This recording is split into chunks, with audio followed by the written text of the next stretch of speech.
In the ruthless game of sports entertainment monopoly, talent alone has never guaranteed success. When former WCW wrestlers made the jump to WWE, many discovered that their past accomplishments meant nothing. In fact, they became targets. These were the superstars who had carried WCW to unprecedented heights, the fan favorites whose charisma and athleticism had made them household names. But in McMahon's world, being a WCW star wasn't just a career obstacle, it was a death sentence. Today, we examine the systematic destruction of wrestling careers, the deliberate burial of former WCW legends who walked through WWE's doors as conquering heroes, only to be methodically dismantled and humiliated on their way out. Scott Hall was one of wrestling's most charismatic performers, revolutionizing the business when he formed the NWO. He went from being a struggling mid-carder to becoming the bad guy Razor Ramon, a cultural icon who carried the Intercontinental Championship with style and swagger.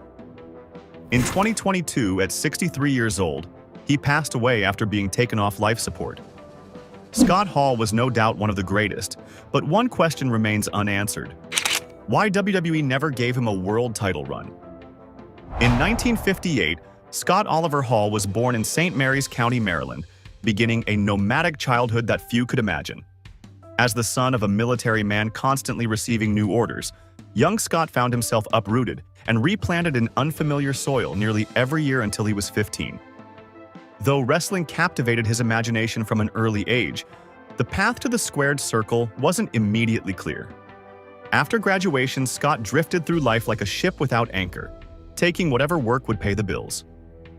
His imposing frame and natural intimidation factor made him perfect for security work, and he found steady employment guarding the doors of various bars and nightclubs, keeping watch over the rowdy nightlife scene.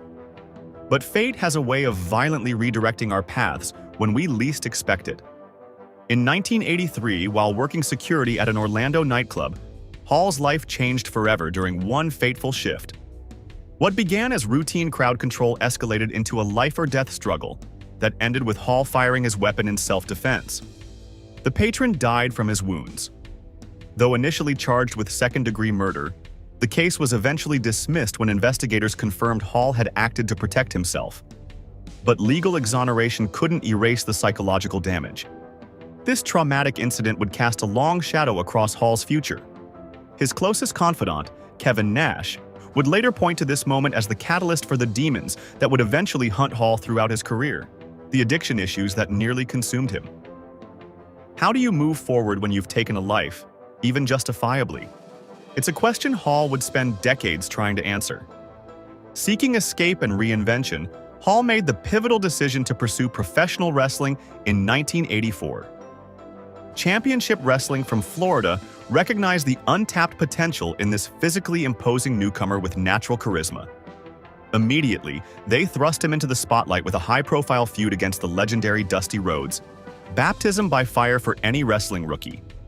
What followed was a wrestling education unlike any other, as Hall traversed the territory system alongside tag team partner Dan Spivey, absorbing different styles and approaches, building the foundation for what would become one of wrestling's most influential careers. In 1985, after bouncing between promotions like a pinball, including stops at Jim Crockett Promotions in the Carolinas and Midwest Wrestling Association in Missouri, Hall landed in what many consider wrestling's prestigious finishing school, Vern Gaines' American Wrestling Association. This wasn't just another territory. The AWA stood as one of wrestling's powerhouse organizations, a breeding ground for superstars where legends were forged. Here, Hall underwent his first major character transformation. Who was this mustachioed powerhouse commanding attention? None other than Magnum Scott Hall, a fan favorite whose uncanny resemblance to television heartthrob Tom Selleck became his calling card. Behind the scenes, something remarkable was happening. Vern Gaines, with his legendary eye for talent, saw something special in Hall that few others had recognized. Whispers circulated throughout the locker room that Gagne believed he'd discovered his next Hulk Hogan, the superstar who'd slipped through his fingers years earlier. How serious was Gagne about this vision? Serious enough to personally instruct Hall to incorporate Hogan-esque moves and mannerisms into his performances, hoping lightning might strike twice. The strategy initially paid dividends. Hall's career trajectory soared as he formed a formidable partnership with the technically brilliant Curt Hennig, creating magic in the ring night after night. When that alliance eventually dissolved, Hall didn't miss a beat, transitioning seamlessly into singles competition where he quickly ascended the ranks. Before long, this former drifter found himself standing across the ring from legendary champions like the fearsome Stan Hansen and the technically superior Rick Martel, challenging for wrestling's most coveted prize, the AWA World Championship. What made Hall different from other physically imposing wrestlers wasn't just his look or his size. It was an intangible quality that made fans believe in him, a natural charisma that couldn't be taught. Though championship gold remained just beyond his grasp during this period, something more valuable was happening. Scott Hall was becoming a complete performer, developing the tools that would eventually make him one of wrestling's most influential figures. By 1989, Scott Hall's wrestling instincts weren't limited to the ring. His business acumen had sharpened too. Despite his growing popularity in the AWA, Hall recognized the warning signs: dwindling crowds, bounced paychecks, and an organization struggling to stay relevant in a rapidly changing industry. The once mighty AWA was taking on water fast. Would you stay aboard a sinking vessel when your career was at stake? What followed was a professional wrestler's version of a world tour, as Hall transformed himself into a wrestling nomad, testing waters across the globe. His journey began with a 6-month stint at World Championship Wrestling, where he first crossed paths with the Atlanta-based promotion that would later define his legacy. But the odyssey was just beginning. Like a master craftsman seeking new techniques, Hall expanded his wrestling education overseas. He battled in the technically demanding rings of New Japan Pro Wrestling, where Western showmanship met Eastern fighting spirit. Then it was off to Germany's Catch Wrestling Association, where the hard-hitting European style added new weapons to his arsenal. The sun-soaked arenas of Puerto Rico's World Wrestling Council saw him perform before passionate Caribbean crowds. He even participated in a WWE tryout that, puzzlingly, didn't immediately lead to a contract. What were they missing that they'd later regret? By 1991, Hall's compass pointed him back to WCW, where his evolution continued with the birth of the Diamond Stud, a character dripping with arrogance and machismo that channeled the cocky essence of Rick Rude. With the flamboyant Diamond Dallas Page as his manager and mouthpiece, this new incarnation of Hall cut through WCW's mid-card talent like Tommy Rich and Tom Zenk with devastating efficiency. It was during this return to WCW that wrestling history quietly began writing its most influential chapter. Hall formed a brief but significant partnership with another imposing figure using the moniker Vinny Vegas, none other than Kevin Nash. Though neither man could have known it then, this temporary alliance was merely the prelude to a friendship that would eventually reshape the wrestling industry. Despite finding his groove in WCW, when opportunity knocked in the form of a WWE contract in May 1992, Hall didn't hesitate.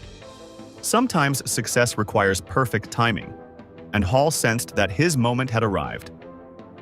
With his bags packed and his sights set on the biggest wrestling company in the world, Scott Hall prepared to answer the most important call of his career, one that would transform him from a wrestling journeyman into a household name. In May 1992, Scott Hall stepped onto WWE's grand stage as Razor Ramon, a character that would forever change wrestling history. But here's what makes it fascinating. This wasn't just another gimmick handed down from creative. The slick-talking, gold chain-wearing bad guy sprang directly from Hall's own imagination, after immersing himself in Al Pacino's iconic portrayal of Tony Montana in Scarface. How many wrestlers create their own defining personas? Say hello to the bad guy. With those words, delivered in his perfect Pacino-inspired Cuban accent, Hall instantly captivated audiences. While other newcomers struggled to find their footing, Razor Ramon exploded onto the scene with a fully realized character. His methodical dismantling of WWE's undercard talent wasn't just about winning matches. It was calculated character building that made him look absolutely lethal. Each toothpick flicked at fallen opponents told a story of arrogance and superiority that audiences couldn't ignore. Something unexpected started happening during those early months. Despite being positioned as a villain, fans couldn't help but admire him. What makes certain bad guys so irresistible? Razor's swagger, confidence, and undeniable coolness made him one of wrestling's earliest examples of a cool heel. Someone fans secretly cheered despite their villainous actions. His perfectly slicked back hair, dazzling gold chains, and signature catchphrases created an aura that transcended traditional wrestling roles. WWE recognized they had something special and wasted no time throwing their new acquisition into the deep end. On September 14, 1992, primetime wrestling viewers witnessed Razor Ramon insert himself into wrestling royalty when he cost the beloved Macho Man Randy Savage a crucial match against the Nature Boy Ric Flair. Interfering against a legend like Savage wasn't just any debut feud. It was an immediate signal that management viewed Hall as main event material. This high-profile rivalry culminated at that year's Survivor Series, where the wrestling world witnessed something extraordinary: a tag team collision featuring Razor and Flair battling against Savage and Mr. Perfect. Can you imagine a better spotlight for a newcomer? Sharing the ring with three certified legends, Hall didn't just keep pace, he belonged there. The match accomplished exactly what it needed to, establishing Razor Ramon as more than just another new face. He was a superstar destined for greatness.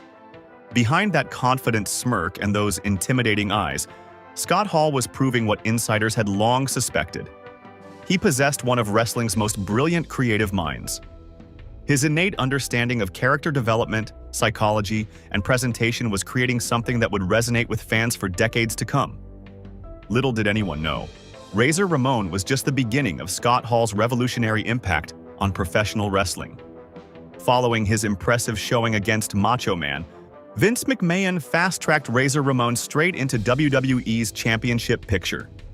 The 1993 Royal Rumble saw the bad guy challenge none other than technical mastermind Bret Hitman Hart for the coveted WWE Championship. Although Hall didn't capture the gold that night, something more valuable occurred. The match convinced skeptics that this newcomer belonged in main events. By summer 1993, fan reaction had become impossible to ignore.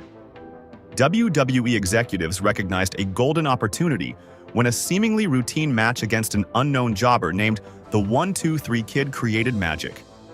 Remember that shocking moment when the undersized underdog somehow pinned the mighty Razor Ramon on Monday Night Raw? The upset victory didn't just launch Sean Waltman's career, it provided the perfect storyline catalyst for Hall's character evolution. Instead of responding with anger, Razor showed unexpected sportsmanship. His growing respect for the young upstart who had embarrassed him transformed naturally into a full babyface turn.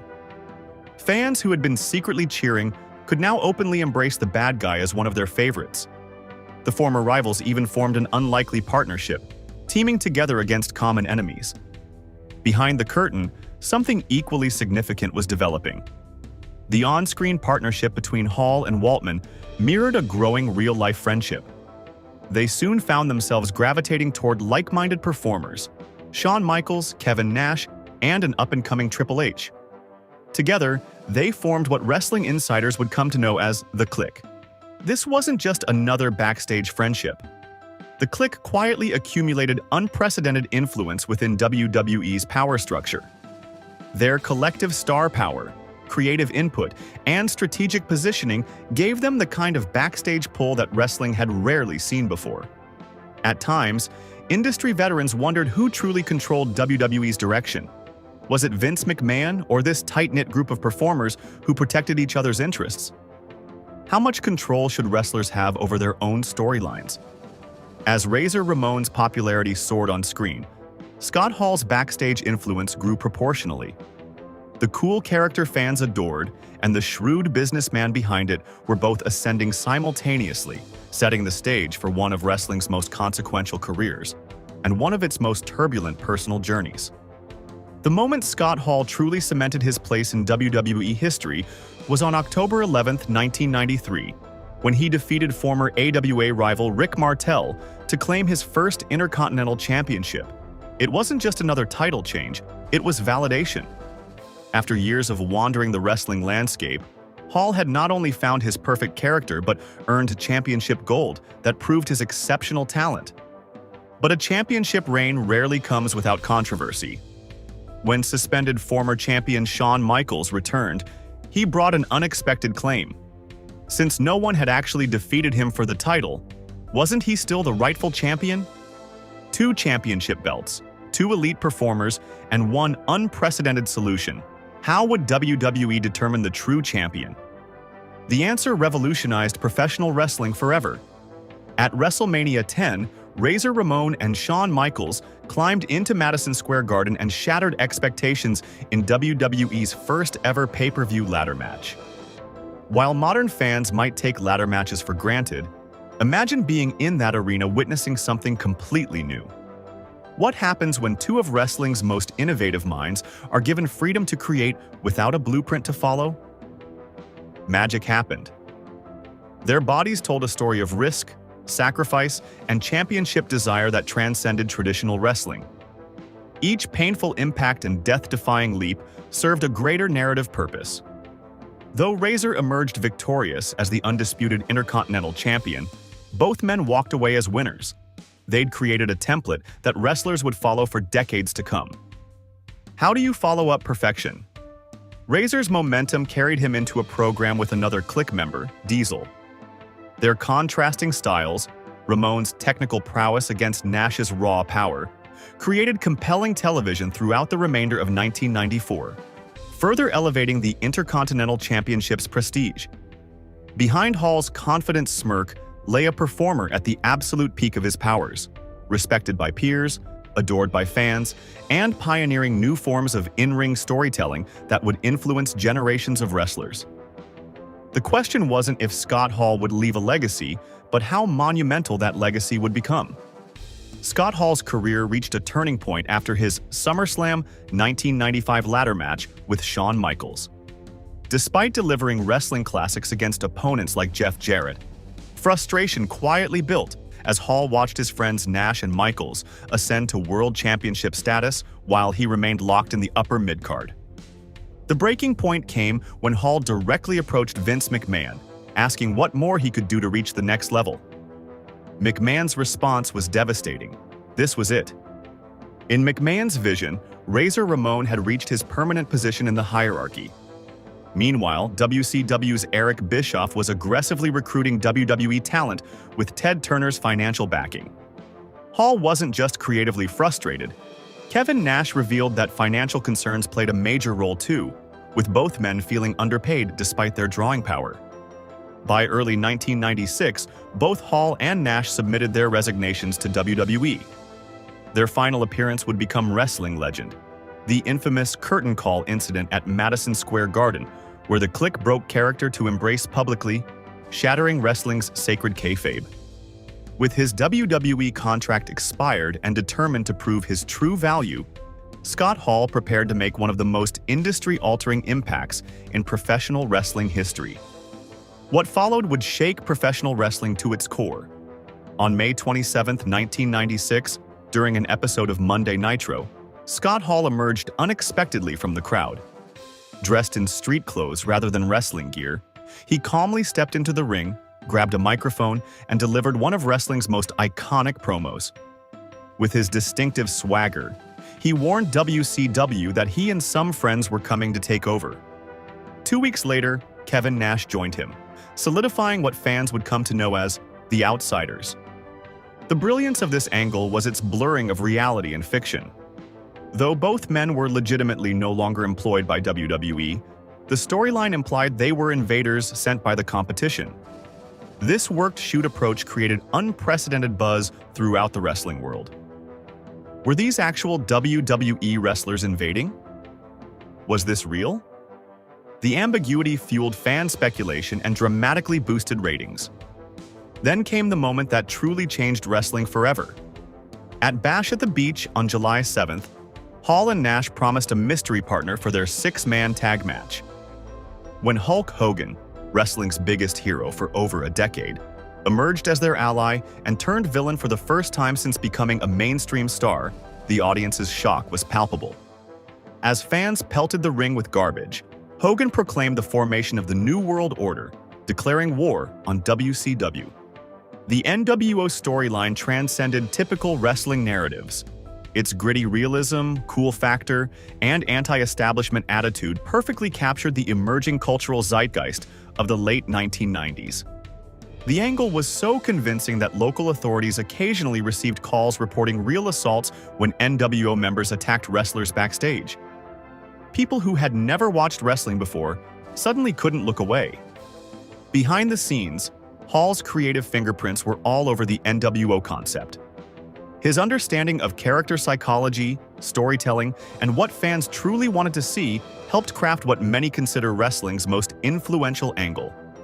The storyline didn't just change WCW, it forced WWE to evolve into the Attitude Era and transformed how wrestling stories would be told for generations to come. But Hall's creative genius extended beyond his own character. The NWO needed a worthy adversary, and it was reportedly Scott Hall who conceived what would become one of wrestling's most iconic transformations. At his suggestion, Sting abandoned his colorful surfer persona and emerged as a silent, brooding vigilante inspired by Brandon Lee's character in The Crow. This reinvention created the perfect counterbalance to the NWO's chaos, a dark avenger lurking in the rafters, waiting to deliver justice. Before that epic confrontation would materialize, the NWO continued expanding its ranks. The faction welcomed Scott's old friend Sean Waltman, now competing as Six, further strengthening the original Outsiders core. With their growing army, Hall and Nash dominated WCW's tag team division, capturing the tag team championships an impressive 6 times. Their battles against legendary teams like Harlem Heat, the technically superior Steiner brothers, and the prestigious Four Horsemen produced some of the era's most memorable matches. But as Hall's professional star reached its zenith, his personal demons grew increasingly difficult to conceal. The substance abuse issues that had followed him throughout his career intensified dramatically without WWE's strict oversight. What began as a controlled habit escalated into a dependency that became painfully apparent even to television viewers. His speech slurred during promos, his movements grew erratic, and his once imposing physique began deteriorating before fans' eyes. By March 1998, the situation had become so dire that WCW was forced to remove him from television entirely, mandating rehabilitation treatment. Despite the company's intervention efforts, Hall's addiction proved too powerful. When he eventually returned to Monday Nitro, the improvements were temporary at best. Fans who had cheered his character's rebellion now watched with genuine concern as the man behind Razor Ramon fought a much more serious battle outside the ring. By 1999, Hall had become nearly invisible on WCW programming, his appearances rare and concerning. In a deeply misguided decision that revealed the company's ethical bankruptcy, they attempted to monetize his struggles by rebranding him as Last Call Scott Hall, complete with an alcoholic gimmick that saw him stumbling to the ring with drink in hand. This exploitation of a man's genuine addiction marked a dark chapter for wrestling storytelling. By February 2000, following a defeat by Sid at Super Brawl 10, Hall vanished from WCW permanently. His subsequent career became a series of brief, troubled appearances. He surfaced briefly in Extreme Championship Wrestling and attempted runs in New Japan, but these stints only highlighted his deteriorating condition. Fans who had once marveled at his in-ring psychology now witnessed a performer clearly struggling to function. Wrestling seemed to offer an unexpected lifeline in 2002.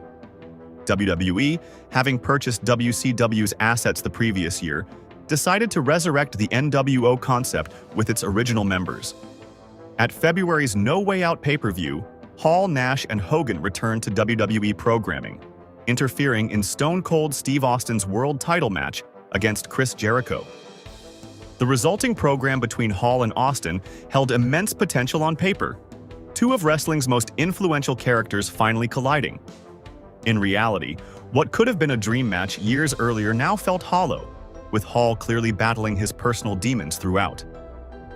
Their WrestleMania 18 encounter disappointed expectations, remembered primarily for Hall's exaggerated selling of Austin's finishing move rather than for competitive excellence. Behind the spectacular character and innovative mind existed a man fighting battles far more challenging than any wrestling opponent. The contrast between the charismatic performer who revolutionized wrestling and the struggling individual behind the character revealed the profound human cost hidden beneath wrestling's theatrical exterior. After WrestleMania, the NWO storyline crumbled when Hulk Hogan unexpectedly turned babyface and abandoned the group. Desperate to salvage their momentum, Hall and Nash recruited fellow Kliq member Sean Waltman once again, attempting to recapture their faction's former glory. But the angle had lost its spark. By summer, WWE quietly dropped the NWO from television altogether. For Scott Hall, the end came even sooner. On May 7th, his WWE return came to an abrupt halt following the notorious plane ride from hell incident. During the transatlantic flight returning from England, Hall's behavior reportedly spiraled out of control. Alongside several other wrestlers, his actions created such chaos that WWE executives had finally reached their breaking point. The company terminated his contract immediately. Unemployed once again, Hall surveyed a wrestling landscape with increasingly limited options. He eventually landed in the fledgling Total Nonstop Action Wrestling promotion, making sporadic appearances during their 2002 launch period. These brief TNA stints continued through 2004 and 2005, though never developing into consistent programming. The years between major appearances weren't entirely lost time. Behind the scenes, Hall engaged in multiple attempts at rehabilitation. Though lasting sobriety remained elusive, these efforts demonstrated his awareness of his condition and desire to improve. Each attempt to get clean represented a personal battle far more challenging than any in-ring confrontation. On November 1, 2007, a healthier-looking Scott Hall returned to TNA television. Fans witnessed a meaningful reunion as he joined forces with longtime friend Kevin Nash to battle the Angle Alliance. For those who had followed Hall's struggles, seeing him back in action, even temporarily, provided a glimmer of hope that the man behind the wrestler might finally be winning his most important fight. Following that brief return, Hall's reliability issues resurfaced when he no-showed scheduled appearances, severely damaging his relationship with TNA. The promotion kept him off television until January 2010, when he made a surprise comeback to form the band with Nash and Waltman, a thinly veiled recreation of their NWO Kliq glory days. Despite Hulk Hogan's storyline attempts to remove Hall and Waltman from TNA programming, the band continued their disruptive path, launching attacks on various roster members. Their chaos culminated on May 13th, when the reunited Outsiders captured the TNA World Tag Team Championships. However, their reign would be short-lived. By June 14th, TNA stripped them of the titles following Hall's release from the company. Once again, Hall's ongoing substance abuse problems had derailed his career. This time, however, he recognized his desperate need for intervention. In a moment of clarity, he reached out to WWE, taking advantage of their policy that funded rehabilitation for former talent, regardless of their current employment status. This rehabilitation stay revealed a shocking medical complication. After battling a serious case of double pneumonia, doctors diagnosed Hall with epilepsy, a condition likely triggered by years of alcohol abuse. This diagnosis required him to begin a daily regimen of medications to control seizures, adding another layer of complexity to his already challenging health situation. And as if that wasn't bad enough, Hall also required a pacemaker during this period, creating yet another life-threatening health concern. His survival now depended on maintaining sobriety and following strict medical protocols, a challenge that proved overwhelming. Despite his awareness of these dangers, addiction's grip remained powerful. The following years brought multiple relapses, including a frightening April 2011 hospitalization after suffering cardiac issues triggered by an overdose. In 2013, when Hall's prospects seemed bleakest, salvation arrived through an unexpected source: Diamond Dallas Page. By this time, DDP had transformed himself from wrestling star to wellness advocate, having already helped Jake the Snake Roberts achieve sobriety after decades of substance abuse. When Page extended the same lifeline to Hall, offering him residence at his Atlanta home and a chance at rehabilitation, Hall recognized this might be his final opportunity. The transformation that followed was nothing short of remarkable. Within months, the physical and mental improvements were visible to everyone. Through a comprehensive approach combining therapy, detoxification, and DDP's innovative yoga program, Page accomplished what numerous rehabilitation facilities couldn't. He helped Scott Hall reclaim his life. The wrestling community rallied around Hall's recovery efforts. Through crowdfunding, DDP raised nearly $110,000 to cover essential medical procedures Hall desperately needed: hip replacement surgery and extensive dental work. These interventions addressed years of physical neglect and helped restore not just Hall's health but his dignity. The transformation in Scott Hall was nothing short of miraculous. Now sober and healthier than he'd been in decades, he re-emerged into the wrestling world to find an overwhelming outpouring of support from fans and industry colleagues alike. His journey toward redemption reached a powerful milestone in 2014 when WWE announced his induction into their Hall of Fame under the Razor Ramon persona. On April 5, 2014, Hall received his long-overdue recognition in a deeply emotional ceremony. Surrounded by his Clique brothers on stage, he delivered one of wrestling's most memorable induction speeches, his signature catchphrase, "Bad times don't last, but bad guys do," taking on profound new meaning. The celebration wasn't just about his in-ring achievements. It marked the triumph of a man who had fought his way back from the edge of destruction. The British Bulldog was one of the most athletic powerhouses in wrestling. He went from being a young prodigy in England to becoming WWE's proud European hero, creating an unforgettable moment when he defeated Bret Hart for the Intercontinental Championship. At a time when bigger meant better, Davey Boy Smith pushed his body to dangerous limits, building his superhuman physique through whatever means necessary. And in 2002, at just 39 years old, the Bulldog's heart would give out from years of abuse. In 1962, David Smith was born in a working-class corner of Lancashire, England. He would transform from a boy watching wrestling on his family's modest television set into one of Britain's most formidable ring warriors, though the path there wasn't what most fans believe.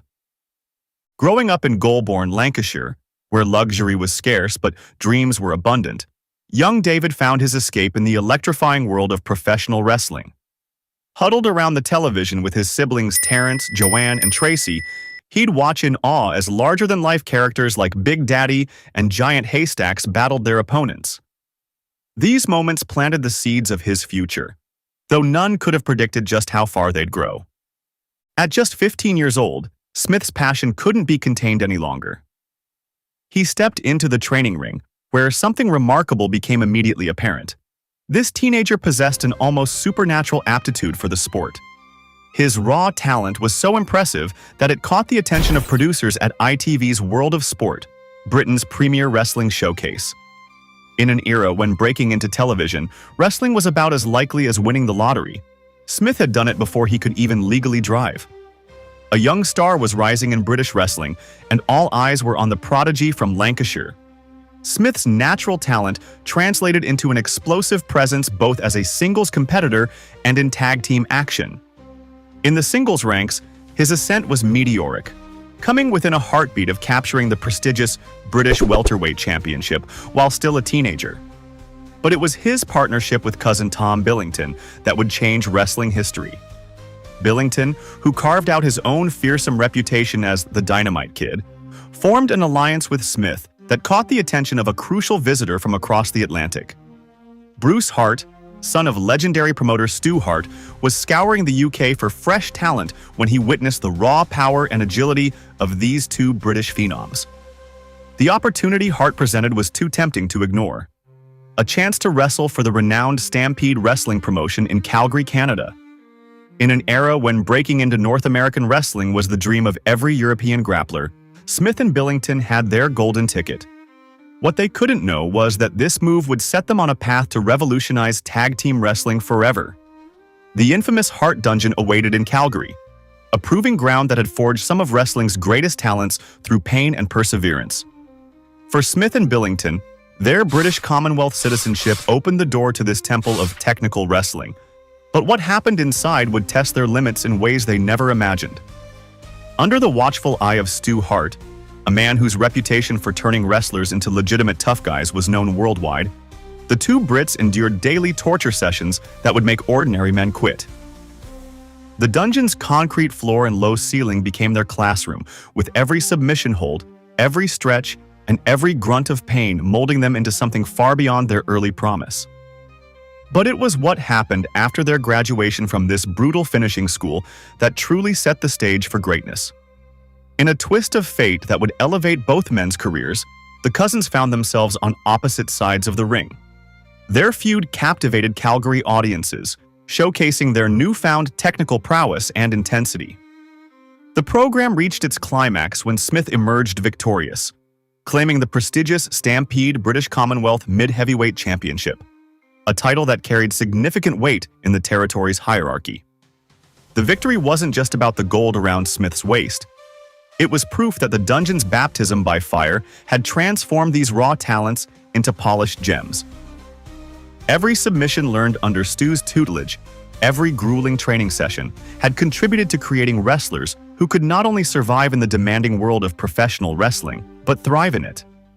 A fateful tour to Japan would add another deadly dimension to Smith's arsenal, the hard-hitting strong style that would later become his signature. But it was the reformation of his partnership with the Dynamite Kid that would change wrestling history. Now calling themselves the British Bulldogs, they terrorized rings across 2 continents, leaving a trail of broken opponents and stolen shows in their wake. Their reputation grew so large it couldn't be contained in Canada or Japan. In 1984, as Vince McMahon was executing his master plan for national expansion, he knew he needed the most explosive talent available.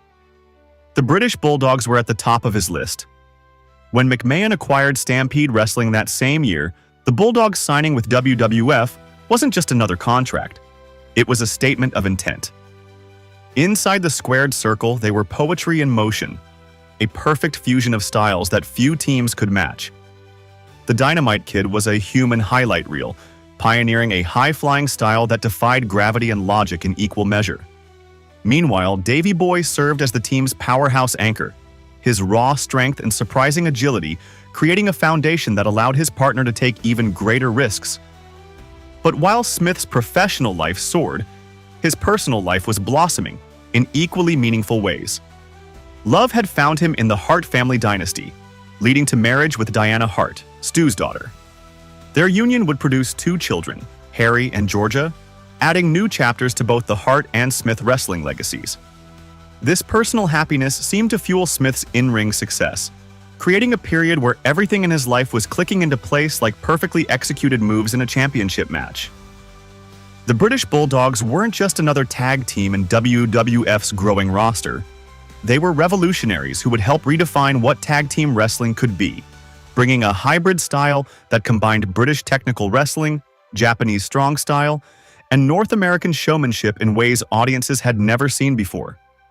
Wrestling rings across America were about to witness a revolution in tag team action, starting with a deeply personal rivalry.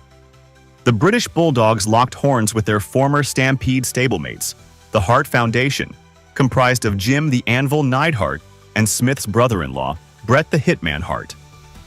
Their matches became instant classics, proving that even on a roster stacked with larger-than-life figures like Hulk Hogan, Roddy Piper, and Andre the Giant, technical wrestling excellence could steal the spotlight.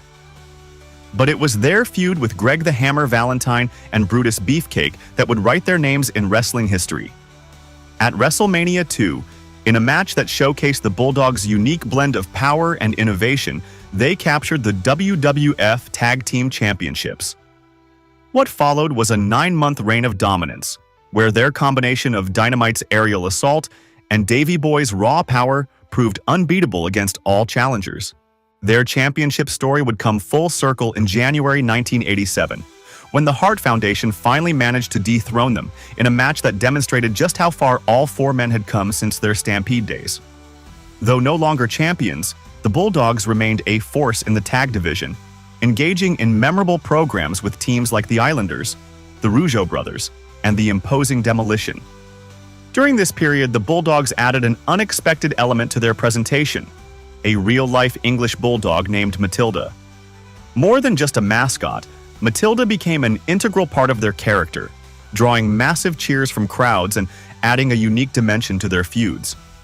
Some teams would target the beloved canine to get under the Bulldog's skin, leading to heated rivalries that transcended typical wrestling storylines.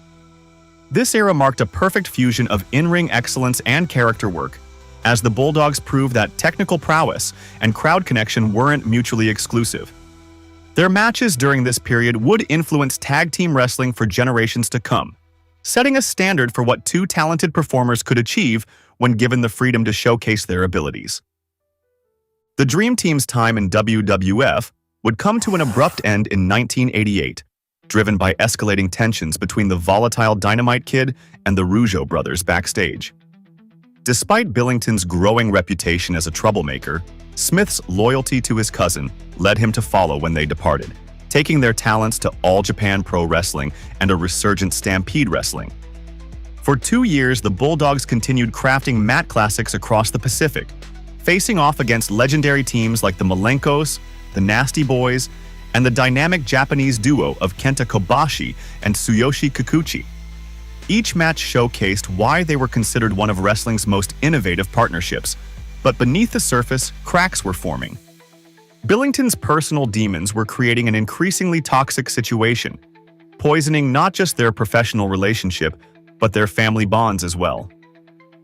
The breaking point finally came when Smith made the difficult decision to forge his own path, securing the British Bulldog trademark for himself, a business move that would drive the final wedge between the cousins.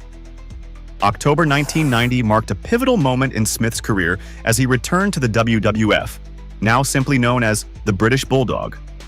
Gone was the tag team specialist. In his place stood a reimagined powerhouse ready to make his mark as a singles competitor. This transformation wasn't just a change in name or presentation. It was Smith's declaration of independence, stepping out of the shadow of both his cousin and their celebrated tag team legacy. The split would prove prophetic. While Smith was about to enter the most successful phase of his career, Billington's path would take a darker turn, illustrating how two men who once moved in perfect synchronization could end up on such drastically different trajectories. From his first singles match, the British Bulldog unleashed a new intensity in WWF, demolishing opponents like the Warlord, Haku, and even the technically superior Mr. Perfect.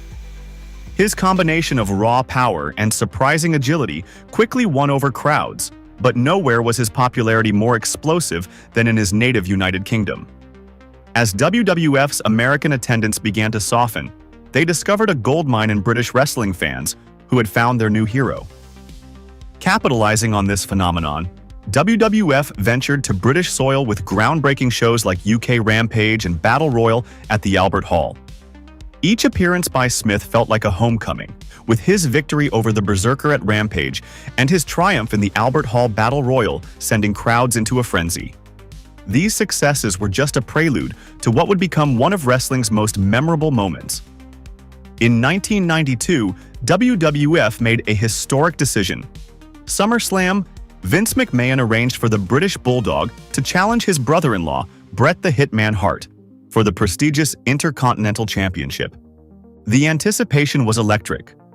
Wembley Stadium swelled with 80,000 passionate fans, the largest legitimate crowd WWF had ever drawn at that point. But this wasn't just about numbers. It was about a perfect storm of circumstances.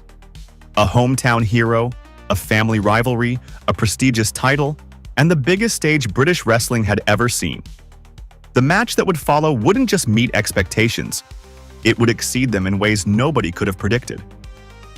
The tension between these brothers-in-law, both products of the Hart Dungeon, had been building for months. Each man knew the other's moves intimately, Hart with his technical precision, Bulldog with his explosive power. As they prepared to step through the curtain at Wembley, both men knew this wasn't just another match, it was a chance to make history. Behind the glittering lights of Wembley Stadium lurked a darker reality. In the days leading up to the biggest match of his career, Smith spiraled into a drug-fueled binge with Jim Neidhart that left him unable to remember the planned sequence of events. The demons that had haunted his former partner Dynamite Kid had found their way to Smith, whose own substance abuse issues were beginning to overshadow his incredible athletic gifts. But sometimes wrestling magic happens in spite of the circumstances. Bret Hart, ever the consummate professional, orchestrated a masterpiece that night. Like a wrestling puppet master, he guided Smith through what would become one of the greatest matches in WWF history. The electricity in Wembley Stadium reached fever pitch as the two brothers-in-law wove a tale of technical brilliance, power moves, and near falls that had 80,000 fans holding their breath with every count. When Smith finally secured the victory and the Intercontinental Championship, it seemed like a coronation, the moment a new superstar was born. The image of him celebrating with his sister Diana and a tearful Bret became an iconic moment in wrestling history. But sometimes the brightest flames burn fastest. Instead of launching Smith to superstardom, his championship reign fizzled. The same issues that had nearly derailed his Wembley performance continued to haunt him. By November, he would drop the title to a rising Shawn Michaels, but worse was to come. In a devastating turn of events, WWF was forced to release Smith after he was caught receiving shipments of human growth hormone in the mail, a scandal that threatened to end his career just as it was reaching new heights. The fall from Wembley's heights to unemployment was a stark reminder of how quickly fortunes could change in professional wrestling, especially when personal demons entered the ring alongside the athletes. Just as Smith hit rock bottom, a turn of events would force him to reinvent himself once again. In the midst of Vince McMahon's highly publicized steroid trial, WWF couldn't risk any further scandals, leaving their former champion to seek opportunities elsewhere. His journey would take him through the indies of Eastern Championship Wrestling and back to the familiar rings of All Japan before landing in World Championship Wrestling in 1993. In WCW, Smith found himself aligned with the franchise player Sting, a partnership that seemed to promise great things. His powerhouse style matched up perfectly against monsters like Sid Vicious and Big Van Vader, with one match against the latter even appearing to crown Smith as the new WCW World Champion. But in classic wrestling politics fashion, a dusty finish, named after Booker Dusty Rhodes' tendency to reverse dramatic victories, saw the title stripped away as quickly as it had been won. Just as his career seemed to be stabilizing, Smith's personal life threw another curveball. A bar fight with someone allegedly making advances toward Diana proved to be the final straw for WCW management. Once again, the British Bulldog found himself without a major platform for his talents. His next stop would be a humbling return to his roots in the UK's All-Star Wrestling, trading holds with local talents like Jimmy Ocean and Drew McDonald, a far cry from the packed stadiums and World Championship matches of just months before. This period served as a stark reminder of wrestling's volatile nature, where success could be as fleeting as a 3-count. The same explosive power and charisma that had once electrified Wembley Stadium was now being displayed in small British venues, showing just how quickly fortunes could change in the unforgiving world of professional wrestling. In the summer of 1994, an unexpected olive branch from WWF gave Smith another chance at the big time.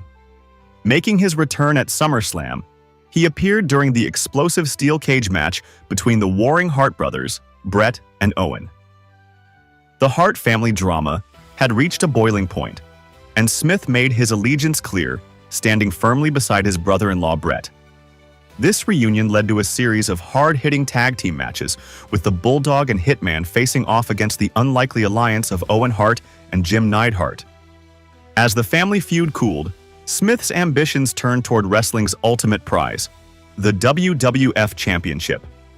After coming up short against Bob Backlund in late 1994, he set his sights on the 1995 Royal Rumble, seeing it as his ticket to WrestleMania's main event. The night proved to be both epic and heartbreaking for Smith. Entering at number 2, he demonstrated incredible endurance by lasting until the very end, only to have his dreams shattered when number 1 entrant Shawn Michaels eliminated him last. With his world title aspirations temporarily derailed, WWF Creative had a unique idea to keep Smith in the spotlight. They paired him with the All-American Lex Luger to form the Allied Powers, a team meant to symbolize the unity between Britain and America. The concept seemed promising on paper, 2 of wrestling's strongest powerhouses joining forces to dominate the tag team division. This new direction marked yet another reinvention for Smith, showing his adaptability in an ever-changing wrestling landscape. The Allied Powers represented more than just another tag team. It was an attempt to capitalize on both men's popularity in their respective home countries while giving them a fresh direction after their individual main event pursuits had stalled. In what should have been a dominant force, the Allied Powers never quite found their footing in WWF's tag team ranks. Their pay-per-view appearances were limited to a victory over the Blue Brothers at WrestleMania and a failed bid to capture the tag team championships from Owen Hart and Yokozuna at In Your House 2. The partnership crumbled when Luger abruptly departed for WCW, leaving Smith to navigate the waters alone once again. His singles career hit a series of frustrating roadblocks, falling short against Diesel at In Your House 4 and his brother-in-law Brett at In Your House 5. With momentum stalling, Smith made a shocking decision, aligning himself with Jim Cornette's stable alongside Owen Hart. While the group boasted imposing figures like Yokozuna and Vader, it was the partnership between Smith and Owen that truly shined, their natural chemistry and family connection creating tag team magic. Yet Smith's hunger for singles glory never dimmed. May 1996's In Your House. Beware of Dog saw him push Shawn Michaels to the limit in a WWF Championship match that ended in a controversial draw. The inconclusive finish led to a rematch at King of the Ring, the same historic night that gave birth to Austin 3:16. But even on this pivotal evening in wrestling history, Smith's quest for the company's top prize would end in disappointment. These setbacks painted a portrait of a wrestler who could consistently reach the summit but never quite plant his flag at the absolute peak. The British Bulldog's ability to seamlessly transition between singles and tag team excellence showed his versatility, but the ultimate prize remained frustratingly out of reach. Behind the scenes, a reality was settling in. While Vince McMahon viewed Smith as a reliable main event player, he didn't see him as the guy to carry the company's top prize. Rather than let this derail him, Smith channeled his energy into tag team excellence, reuniting with Owen Hart to capture the tag team championships from the Smoking Guns in a memorable victory. The duo proved themselves worthy champions, successfully defending against powerhouse teams like the Legion of Doom and the unlikely pairing of Vader and Mankind. But 1997 would finally see McMahon reward Smith's loyalty and consistency. In February, he and Owen delivered a technical masterpiece in the tournament finals, with Smith emerging as the first ever European champion, a title that seemed tailor-made for the British powerhouse. This triumph would lead to an even bigger opportunity when Bret Hart assembled a new version of the Hart Foundation. Bringing together Bret, Owen, Jim Neidhart, Brian Pillman, and Smith, the stable revolutionized wrestling storytelling through the Canada versus America angle. This unique narrative twist saw the group play heroes in Canada and Europe while serving as villains in the United States. A nuanced approach to wrestling psychology that was years ahead of its time. The reformed Hart Foundation became one of WWF's most compelling acts, with Smith playing a crucial role in their success. This period demonstrated wrestling's ability to blur the lines between good and evil, with audience reaction determined not by traditional face-heel dynamics, but by national pride and loyalty. The Bulldog's presence added international credibility to the stable, expanding its appeal beyond North American borders and helping create one of the most memorable storylines of the 1990s. As the Hart Foundation's popularity soared in Canada, Smith found himself riding a wave of success, successfully defending his European championship against legitimate tough guys like Ken Shamrock. However, a moment that should have been his crowning achievement turned bitter at the UK-exclusive pay-per-view, One Night Only, on September 20th. In what was meant to be a touching tribute to his cancer-stricken sister Tracy at ringside, Smith was scheduled to retain his title against Shawn Michaels. But wrestling's behind-the-scenes politics would rear its ugly head. Michaels, wielding his considerable backstage influence, had the finish changed so he would emerge victorious instead. The decision left a bad taste in everyone's mouth. Here was Smith, in his homeland, dedicating the match to his dying sister, only to have his moment stolen by backstage maneuvering. This incident only intensified the growing real-life animosity between HBK and the Hart family. The tension would reach its breaking point at the now infamous Survivor Series on November 9, 1997. The Montreal Screwjob didn't just change wrestling history, it shattered the Hart Foundation forever. Watching his brother-in-law Bret Hart get deceived in such a public manner, Smith made an immediate decision. Standing in solidarity with his family, he walked out of WWF alongside Bret and Jim Neidhart, making the jump to WCW. This exodus marked the end of an era. The Hart Foundation, one of wrestling's most compelling stables, was torn apart not by storyline betrayal, but by real-world business decisions. Smith's departure showed that sometimes blood and loyalty run thicker than business, even in the cutthroat world of professional wrestling. In 1998, Smith's once impressive physique had become a liability, his steroid use leaving him bloated and limited in the ring. His WCW run reflected this decline, relegated to undercard matches with Neidhart until a devastating accident in September changed everything. During a match, Smith took a brutal bump onto a concealed trapdoor, meant for Ultimate Warrior's dramatic entrance, that nobody had warned him about. The impact was catastrophic. What followed was a nightmare scenario that exposed wrestling's darker side. While Smith lay injured, Eric Bischoff fired him, believing he was exaggerating his condition. The reality was far more serious. Smith developed a spinal infection during recovery that nearly left him paralyzed. The physical pain drove him deeper into drug dependency, creating a vicious cycle that would follow him back to WWF in 1999. What if I told you that one of the most genetically gifted wrestlers in history was on the verge of becoming WWE champion, only to have his career destroyed by a single backstage decision? This is the story of how Scott Steiner went from being one of WCW's biggest stars to a forgotten mid-carder overnight. Scott Carl Rex Steiner was born on July 29, 1962, in Bay City, Michigan, into a working-class German-American family that valued hard work and discipline above everything else. His father worked blue-collar jobs to support the family, and his mother made sure Scott and his brother Rick understood that success came through dedication and sweat. The Rex-Steiner household wasn't wealthy, but it was structured. There were rules to follow and expectations to meet. Scott's high school years at Bay City Western showed a kid who had it all figured out. He dominated in both wrestling and football, showing the kind of natural athleticism that coaches dream about finding. On the wrestling mat, Scott was technically sound and physically imposing for his age. He understood leverage and positioning in ways that separated him from other high school wrestlers. His football coaches loved his intensity and work ethic. Scott played multiple positions and never complained about the workload. He was the type of athlete who made everyone around him better just by showing up ready to compete every single day. Even back then, there were signs of the intensity that would later consume him. Teammates remember Scott as someone who never knew when to quit.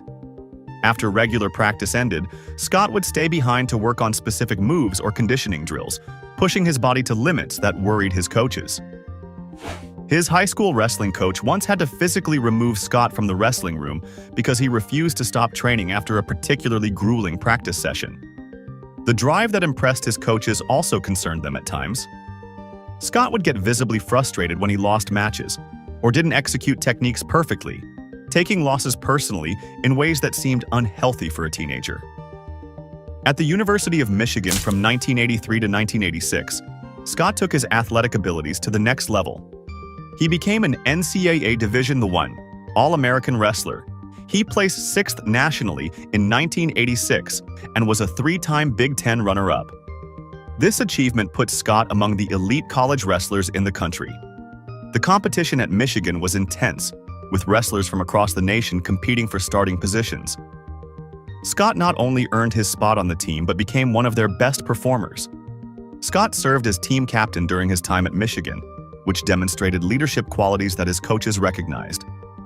Being captain of a Division I wrestling team requires more than just athletic ability. You have to motivate teammates, represent the program, and handle the pressure that comes with being the face of the team. Scott's teammates respected his work ethic and his results on the mat. He led by example, showing up early for practice and staying late to work on technique. His coaches trusted him to help younger wrestlers develop their skills and understand what it took to compete at the highest levels. While excelling athletically, Scott was also earning education credits, eyeing a teaching career before pro wrestling called. This career path was a far cry from the Big Poppa Pump character he'd later become. Scott was serious about his studies and maintained good grades despite the demanding schedule of being a Division I athlete. He understood that wrestling wouldn't last forever and wanted to have a stable career after his competitive days ended. The idea of Scott Steiner as a high school teacher seems impossible now, but that was genuinely his plan during college. The transformation from future teacher to professional wrestler started when Scott and his brother Rick began planning their move into professional wrestling during their college years. Rick had already shown interest in the wrestling business, and Scott initially wasn't sure about following that path. But as his amateur wrestling career wound down, Scott started considering the possibility of turning professional. The brothers began researching the wrestling business and making contacts with people who could help them get started. Scott's early wrestling training began with Dr. Jerry Graham Jr. in Toledo, Ohio, who provided him with the foundational skills needed to succeed in professional wrestling. This training focused on performance psychology and in-ring storytelling, showing Scott the shift from amateur to pro style. Professional wrestling required him to learn how to work with opponents instead of against them, how to tell stories through matches, and how to connect with audiences. Scott's amateur background gave him legitimate athletic credibility, but he had to learn an entirely new set of skills to succeed as a professional wrestler. The combination of Scott's NCAA All-American status and his academic background created a unique foundation for his wrestling career.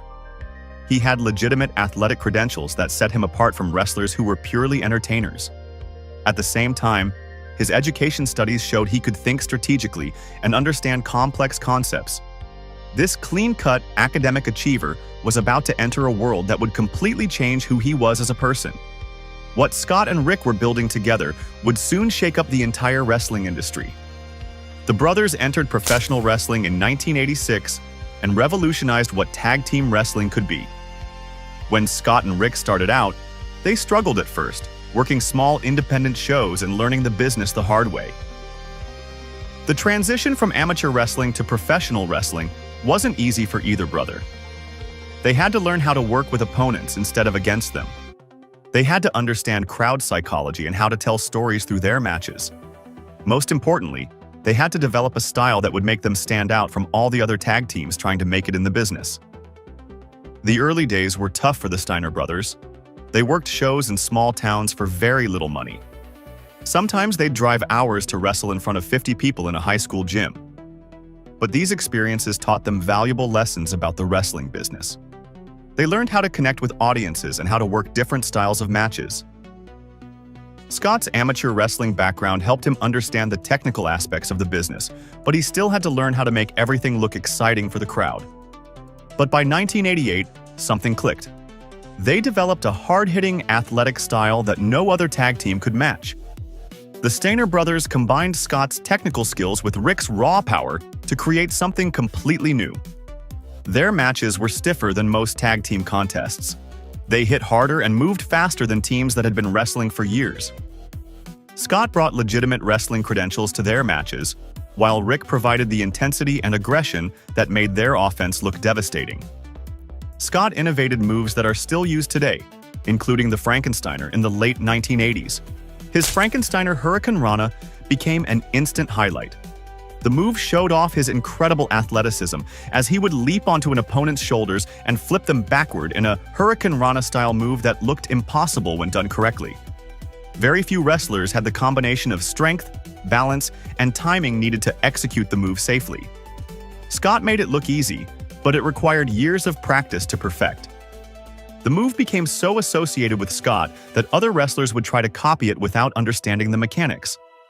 Most failed attempts looked awkward or dangerous. Scott's version was smooth and impactful every time. The Frankensteiner became a highlight reel move that crowds expected to see in every Steiner brothers match. It also established Scott as an innovator who could create moves that other wrestlers would spend years trying to master. Their matches against teams like the Road Warriors and Doom became instant classics, with Scott's technical skills perfectly complementing Rick's raw power. The Road Warriors were considered the most dominant tag team in wrestling at the time, but the Steiner brothers proved they could match their intensity with brutal affairs that showcased both teams' physical abilities. The matches with Doom were equally impressive, often going 15 to 20 minutes and telling complete stories from start to finish. From 1988 to 1995, they dominated everywhere they went. WCW, WWF, New Japan Pro Wrestling, even ECW couldn't get enough of them. The Steiner brothers captured their first major championship when they defeated the Fabulous Freebirds for the NWA WCW World Tag Team titles on November 1, 1989. This victory established them as legitimate championship contenders and marked the beginning of their championship dominance across multiple promotions. Their success in WCW led to opportunities in other promotions. They won the IWGP Tag Team Championship in New Japan Pro Wrestling, which showed they could adapt their style to different wrestling cultures. Japanese fans appreciated their technical skills and hard-hitting approach. The Steiners' matches in Japan were often given more time than American matches, allowing them to showcase their full range of abilities. The WWF run from 1992 to 1994 brought them to national television on a regular basis. They appeared on the first episode of Monday Night Raw and quickly established themselves as top contenders in the WWF's tag team division.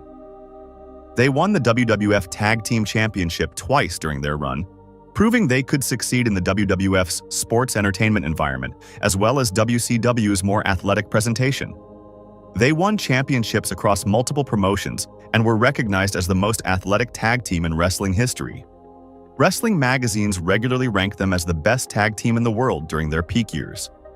Their combination of legitimate athletic credentials and entertaining matches made them favorites with both fans and wrestling journalists. They could work technical matches that satisfied hardcore wrestling fans and exciting brawls that entertained casual viewers. Scott's work during this period showed a wrestler at the peak of his technical abilities, executing complex moves with perfect precision. His amateur wrestling background was evident in every match he worked. He understood leverage and positioning better than most professional wrestlers. His transitions between moves were smooth and logical. Scott made difficult moves look effortless, while other wrestlers struggled with basic techniques. The Steiner brothers had reached the top of the wrestling world, but success would soon become Scott's biggest problem.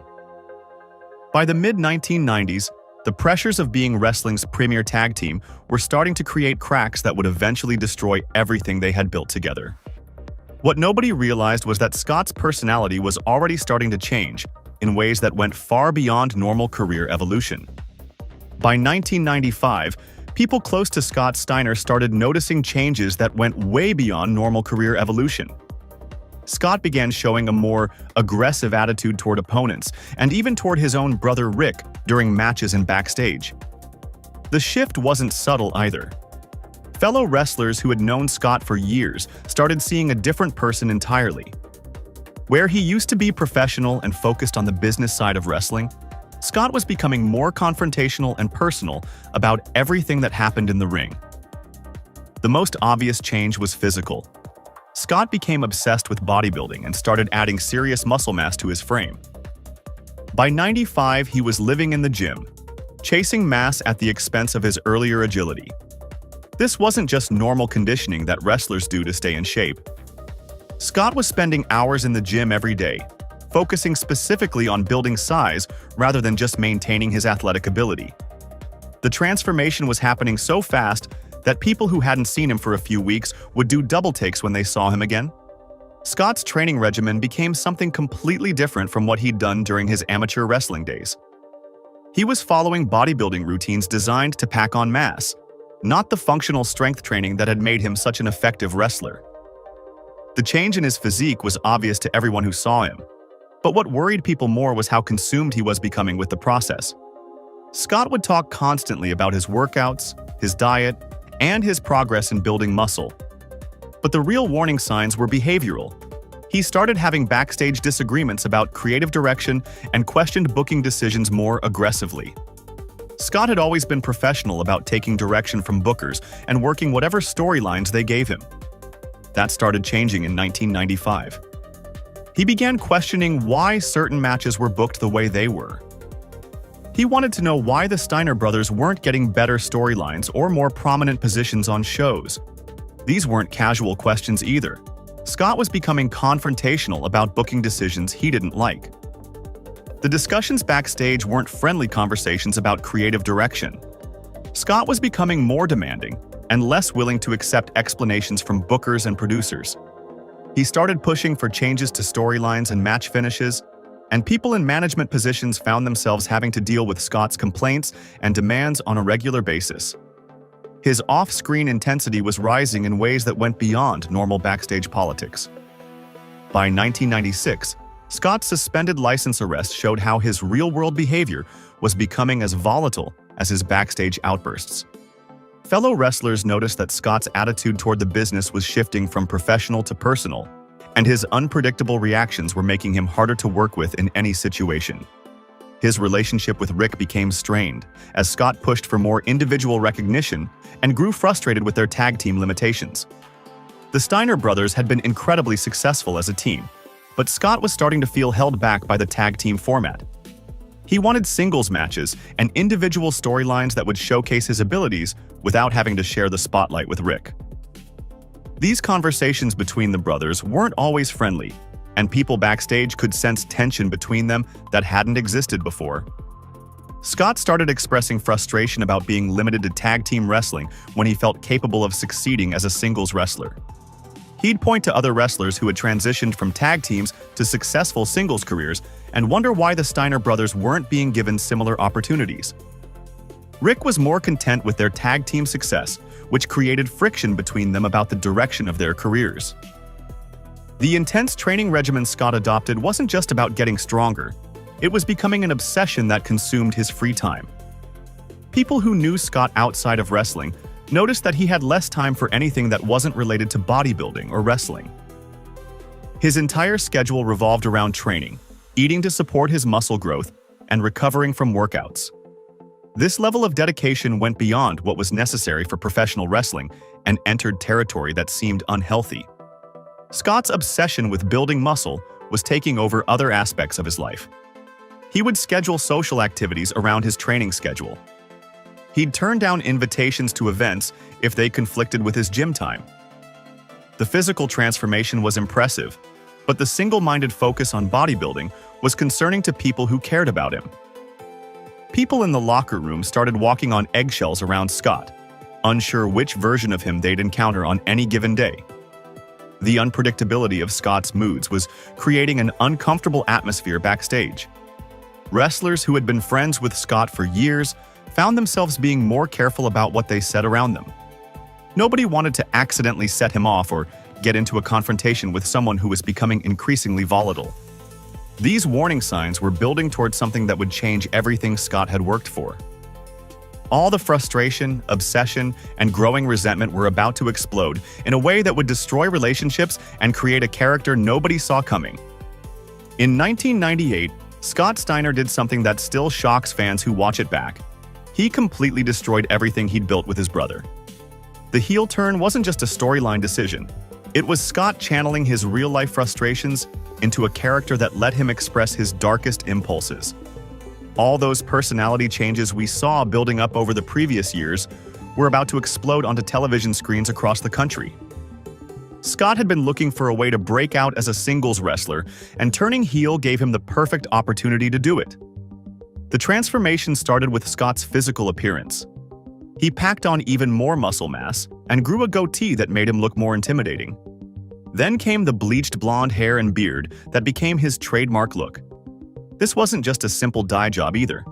Scott went platinum blonde in a way that made him stand out from every other wrestler on the roster. The new look was striking and impossible to ignore. Combined with his already massive physique, Scott looked like a completely different person from the clean-cut amateur wrestler he'd been just a few years earlier. The betrayal of Rick happened on February 22, 1998, during a tag team title match against the Outsiders at Super Brawl 8. Scott turned on his brother during the match, ending the Steiner brothers as a tag team once and for all. But this wasn't just acted. The intensity of Scott's performance made it clear that he was drawing from genuine emotions. The split wasn't just about storylines. It was Scott finally expressing the frustration he'd been feeling about being stuck in a tag team when he wanted to be a singles star. The next night on Nitro, Scott debuted his full transformation. He bleached his beard, donned chainmail, and turned every ring walk into a muscle pageant. The aftermath of the betrayal was brutal to watch. Scott attacked Rick with a viciousness that seemed to go beyond what the storyline required. Their confrontations had an edge that made fans uncomfortable because it felt too real. Scott's promos about Rick were personal and mean-spirited in ways that suggested he was working through actual family issues on television. The brothers had been close for their entire careers, but Scott's transformation was destroying that relationship, both on screen and behind the scenes. Scott's new Big Poppa Pump character was inspired by superstar Billy Graham, but Scott took it to places Graham never went. Graham had been known for his physique and his colorful promos, but Scott added elements that were much more sexually explicit. This focus on his physical appearance and the sexually charged persona pushed the boundaries of what WCW would allow, making him a controversial figure who was impossible to ignore. Scott joined the NWO Wolfpack during this transformation, which became the key platform for developing his solo persona. The NWO was the hottest storyline in wrestling at the time, and joining them gave Scott immediate credibility as a main event player. His membership in the group also gave him opportunities to cut more promos and showcase his new character. The Wolfpack affiliation allowed Big Poppa Pump to grow from simple heel turn into a fully realized character with attitude and backing. The flexing routine and steroid-enhanced physique became his calling cards, but they also became his prison. Scott was now trapped in a character that required him to maintain an impossible physical standard. He had to keep getting bigger and more muscular to maintain the image he'd created. This meant more time in the gym, more focus on his physique, and less attention paid to his actual wrestling skills.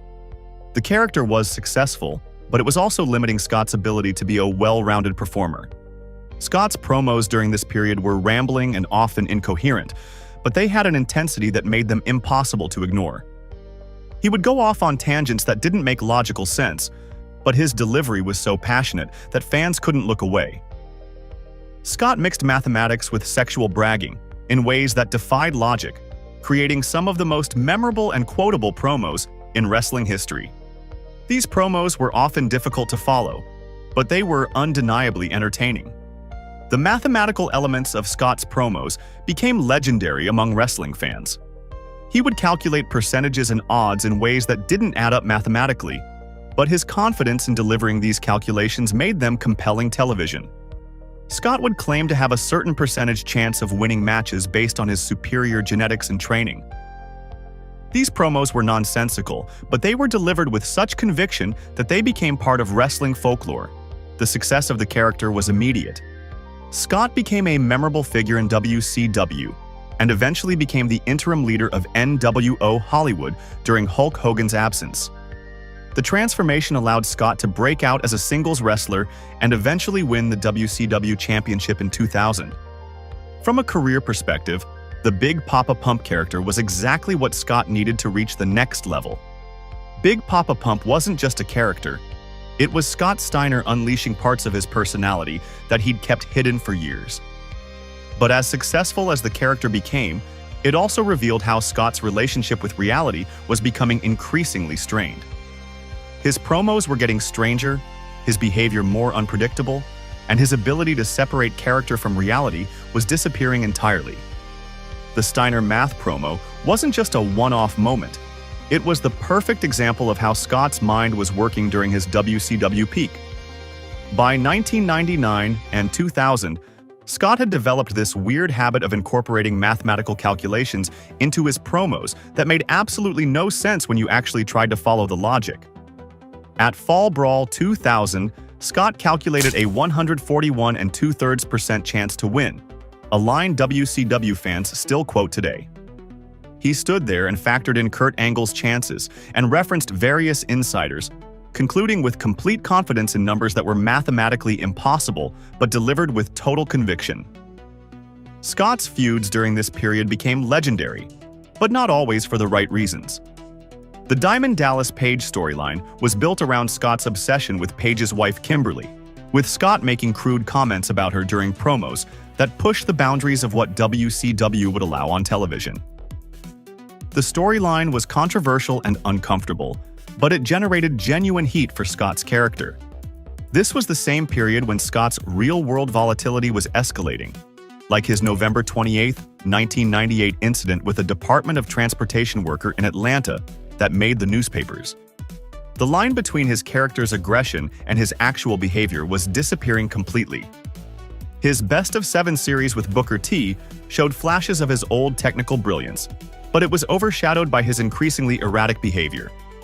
The series took place in 2006 when both men were past their physical primes, but they still managed to put together some solid matches. Scott's technical skills were still there when he wanted to use them. He could chain wrestle and execute complex moves when he focused on the wrestling instead of the character work. But too often during this series, Scott would go off script or add elements that weren't part of the planned match. Backstage, Scott had become a walking powder keg that management couldn't control. His conflicts with Vince Russo turned into real confrontations that affected entire storylines, with Scott refusing segments he felt made him look weak. WCW had to deal with filming suspensions when Scott wouldn't cooperate, and there were incidents like the Nature Boy parking lot chase that showed just how volatile he'd become. Fellow wrestlers were genuinely intimidated by Scott's steroid-enhanced physique. When he got angry about something, his physical presence made every disagreement feel potentially dangerous. Nobody knew what would set Scott off or how he'd react to criticism, creating an atmosphere where people walked on eggshells around him. Creative control became Scott's obsession, and he'd refuse to do storylines that he felt made him look weak or stupid. Scott had developed very specific ideas about how his character should be presented. He wanted to look strong and dominant in every situation. If a storyline called for him to lose a match or look foolish, Scott would push back against it. He felt that his character's credibility was more important than whatever story the writers were trying to tell. This desire for creative control created constant friction with the writing team.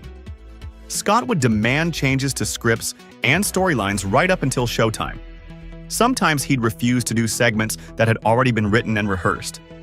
This made it extremely difficult for WCW to use Scott in complex storylines because they never knew if he'd actually follow through with what they'd planned. The intimidation wasn't just about Scott's size, it was also about his unpredictable personality. Some wrestlers would avoid confronting Scott about anything because they didn't want to deal with the potential consequences. This dynamic made Scott difficult to work with and created problems for anyone who had to collaborate with him on storylines or matches. Other wrestlers would have to pick sides or try to stay neutral when Scott and management were having problems. Scott had become the most unpredictable performer in WCW, which made him compelling television but impossible to work with. His mathematical promos were quotable and his feuds generated heat. But behind the scenes, he was burning bridges with everyone from management to fellow wrestlers. The same intensity that made Big Poppa Pump a memorable character was making Scott Steiner unemployable. When WCW folded in 2001, Scott's reputation preceded him. Every major promotion knew about his backstage issues, his creative demands, and his volatile personality. The question wasn't whether Scott could still wrestle. It was whether anyone would be willing to deal with everything that came with hiring him. WWE finally took a chance on Scott in November 2002, but his WCW swagger met WWE's tight scripts, and it stumbled. The crowd at Madison Square Garden went crazy when Scott interrupted Matt Hardy and Chris Nowinski during the Survivor Series. He took both guys down with clotheslines and suplexes that reminded everyone why they'd missed him. Both Raw and SmackDown wanted to sign him, and Eric Bischoff won the bidding war to bring Scott to Raw. The initial buzz was huge. WWE had one of WCW's biggest stars back, and everyone thought this was going to be Scott's chance to prove he belonged in the main event. WWE's corporate environment was completely different from WCW's chaos, and Scott couldn't adapt to their structured approach. WCW had let Scott do whatever he wanted during his Big Poppa Pump run. He could cut unscripted promos and change storylines on the fly. WWE didn't work that way. They had writers who planned everything in advance. they had corporate executives who approved every segment. Scott was used to having creative control over his character, but WWE wanted him to follow their scripts and their vision for what Big Poppa Pump should be. The culture clash was obvious from the start. WWE officials expected Scott to show up on time, follow directions, and work within their system. Scott had spent years in WCW doing things his own way. He wasn't used to being told exactly what to say or how to present his character. The structured approach that worked for other WWE wrestlers felt restrictive to someone who'd been given free rein for so long. His feuds with Triple H and Test were supposed to establish him as a main event player, but something was clearly wrong. WWE immediately put Scott in a program with Triple H, who was the World Heavyweight Champion at the time. This should have been a dream feud between two of wrestling's biggest stars. Instead, WWE reduced it to segments like their arm wrestling and bench press competition combo that completely missed what made Scott's character work. The whole thing became about who had bigger muscles instead of building a compelling storyline. The approach completely missed what made Scott's character work in WCW. Big Poppa Pump wasn't just about muscles. He was unpredictable and dangerous. WWE turned him into a generic musclehead who flexed and posed, but didn't have the edge that made him interesting. The creative team seemed to think Scott's appeal was purely physical, so they focused on his body instead of his personality. Scott insisted on his signature freestyle math even when WWE writers scripted alternate lines.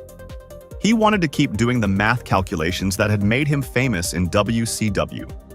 WWE's writers tried to give him different material, but Scott would go back to his old formulas during live segments.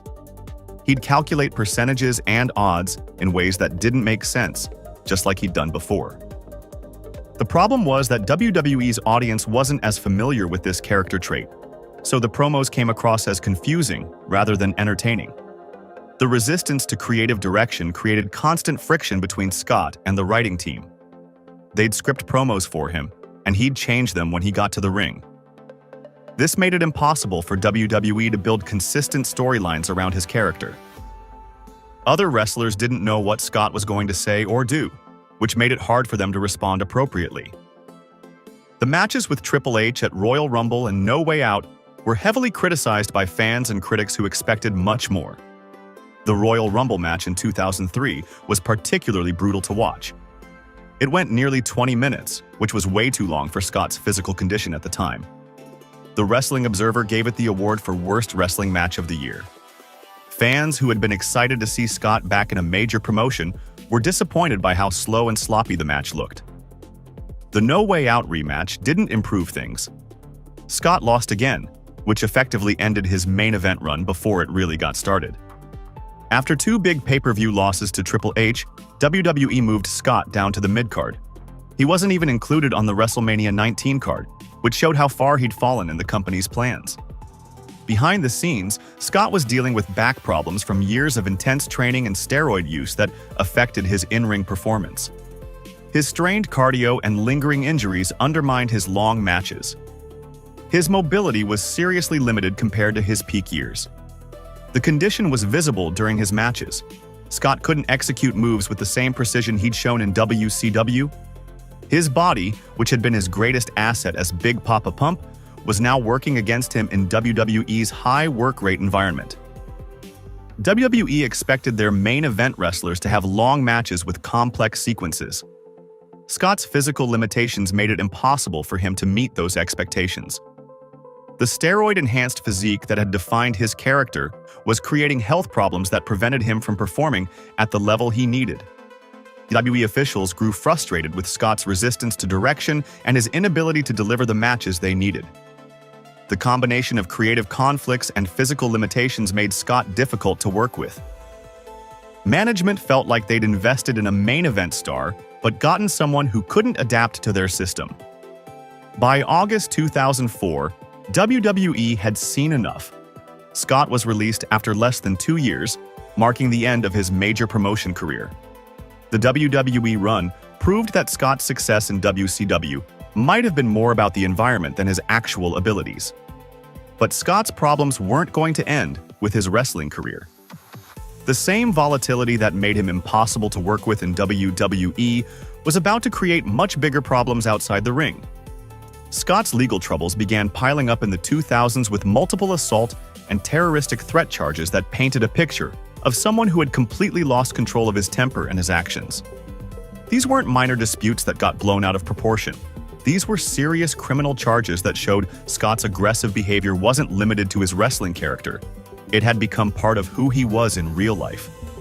The charges revealed a pattern of violence that extended far beyond the wrestling ring into his everyday interactions with people. One of the most disturbing incidents happened on April 21, 1998, when Scott threatened and struck an Atlanta Department of Transportation worker with his truck. This wasn't a heat-of-the-moment reaction during a wrestling show. This was Scott using his vehicle as a weapon against a city employee who was just doing his job. The incident showed how Scott's real-world aggression had reached dangerous levels, where he was willing to use physical violence against complete strangers over minor disagreements. The assault charges and restraining orders painted a picture of someone whose real-life aggression had spiraled completely out of control. Court documents detailed incidents where Scott's behavior crossed the line from heated arguments into physical violence. The restraining orders weren't just temporary measures, they were legal protections that people felt they needed to stay safe around Scott. This was the same man who had once been known for his professionalism and dedication to wrestling. Now he was someone that people in his own life feared. Court appearances became regular occurrences for Scott, and each new legal issue made wrestling promoters more reluctant to book him. Every time Scott's name appeared in the news, it was connected to another arrest or court date. Wrestling promoters started viewing Scott as too much of a risk to put on their shows. They worried about negative publicity and potential liability issues. If Scott got arrested again while working for their company, it could damage their reputation and create legal problems for them too.